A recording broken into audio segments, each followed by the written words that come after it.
Dear followers of my channel, in this video, I will present to you the story of a Swedish woman who expresses her hardships in one of the most affluent countries. It is Sweden, a country that is highly praised for its advanced economy, the well-being of its citizens, and its humanitarian approach towards refugees. However, we must always remember that not everything that glitters is gold.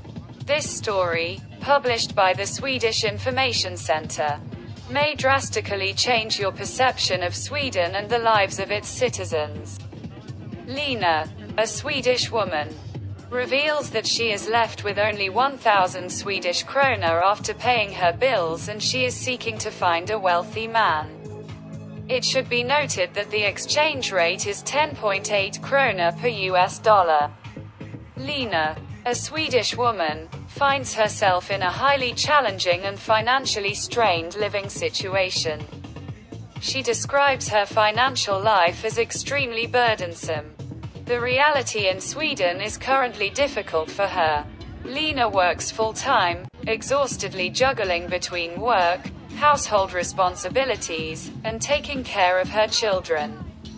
When her paycheck arrives, a nightmare begins as a multitude of bills pounce on her like wolves, threatening to consume her entire salary. After taxes, her salary does not exceed 24,000 Swedish krona. However, the bills have the power to reduce it to zero on the same day she receives it. Lena's housing bill alone amounts to 8,000 krona, alongside electricity, internet, and phone bills. The total reaches 10,000 krona. But there are other bills awaiting her attention, including car loan payments, installment bills for electronic devices, expenses for purchasing medications and personal care products from online pharmacies, as well as bills related to her children. These monthly bills continue to appear month after month, adding to her financial burden. Lena reveals that after paying all the bills, she has only 1,000 krona remaining in her account. With an empty refrigerator and no money to buy a bus ticket, she faces a dilemma of how to commute to work. Using her car could lead to a significant financial catastrophe. Perhaps she needs to consider selling her car as a necessary step. It seems she must let go of luxury and prioritize her financial stability. Lena acknowledges that this is the harsh reality she is facing. However, she realizes the need to buy food, which will require her to borrow money again at the beginning of the month. She contemplates the idea of seeking another job in the city, as she currently holds two positions.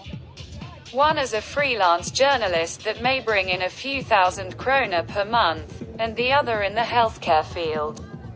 Life in Sweden is indeed challenging for her under these circumstances. In addition to ensuring that my children have food, I realize that even 30 krona is not enough to buy a can of rice. So, I take a deep breath and make a phone call to my father, saying, "Would you be willing to help and make a donation for my children?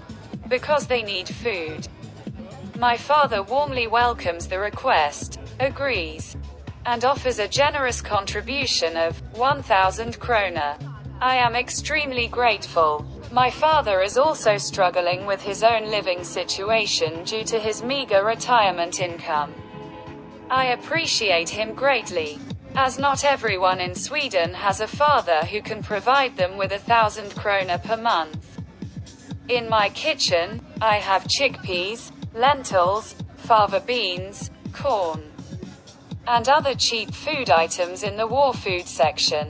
Although I am not in a literal war, I feel the economic struggle. However, the only issue is that whenever I take out a can of beans, the children run away, avoiding seeing these reminders of hardship, the same cans they see at their father's place during his weekend visits. We share custody, and he is in a worse financial situation without a steady job. In any case, the children do not have an affinity for beans, corn, or fava beans.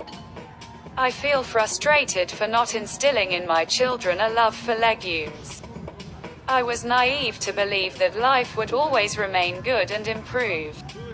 I never thought it could take a turn for the worse. The children want cheese, honey, and butter on their sandwiches. They want to have chicken fingers, fish, and meat. But where do I get that kind of food? It has become a luxury I cannot afford to provide for them. Lena takes off her glasses and observes her children as they reluctantly eat canned beans for the fourth consecutive day. She ponders whether we, as parents, are inadequate because we cannot provide our children with what they desire. Those who didn't start saving 17 years ago are now facing an economic and financial collapse in Sweden. Previously, in Sweden, it was possible to save for such difficult times. But now, what can we do? All I see is the daily misery that has recently become a part of my life and my children's, with rising prices and stagnant income. I find no hope except in establishing a relationship with a wealthy man. Is there a wealthy man out there who will listen to me?